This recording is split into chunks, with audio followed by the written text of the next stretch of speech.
The energy transition is completely different. This is a structural change in the energy system. And this is important because the last time we had this structural change was about 70 years ago with the discovery of oil and the introduction of effectively one consumer product in particular, which was basically the automobile.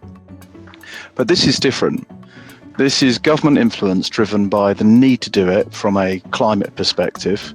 Secondly, there's a need to do it because you have the consumer influence as well.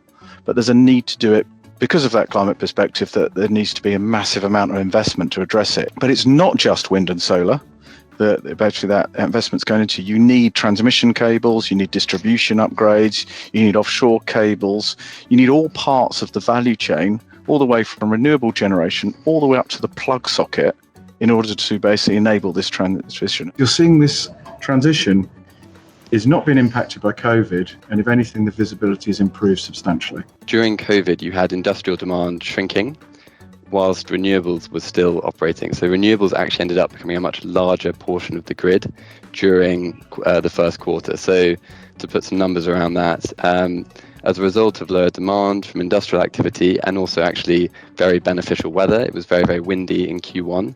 Somewhere like the UK went from about 30% renewables to about 45%. The reason we're less optimistic on nuclear is that we just see that nuclear doesn't quite have the same drivers that Mark has just been talking about, that government support, economic cost, and also consumer driver. What we do see is that actually the energy transition stocks are probably less at risk than a lot of the other companies in the wider equity space, just because a lot more of them are project-based. So you have visibility on your demand, you have visibility on when you need to be delivering these projects. And likewise, if you look in the energy generation space, you also have visibility on what you're going to receive in your from your power pricing. The first point on the risk is basically balance sheet strength. And that's, as I keep saying, the balance sheet strength of our portfolio is very, very comfortable, firstly.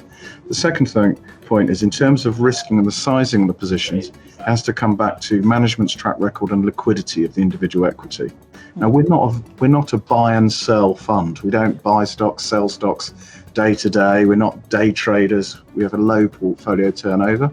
But at the same time, though, we've got to make sure that our position size, particularly post periods of outperformance of individual stocks, is managed to an element where we have that flexibility at the fund level as well.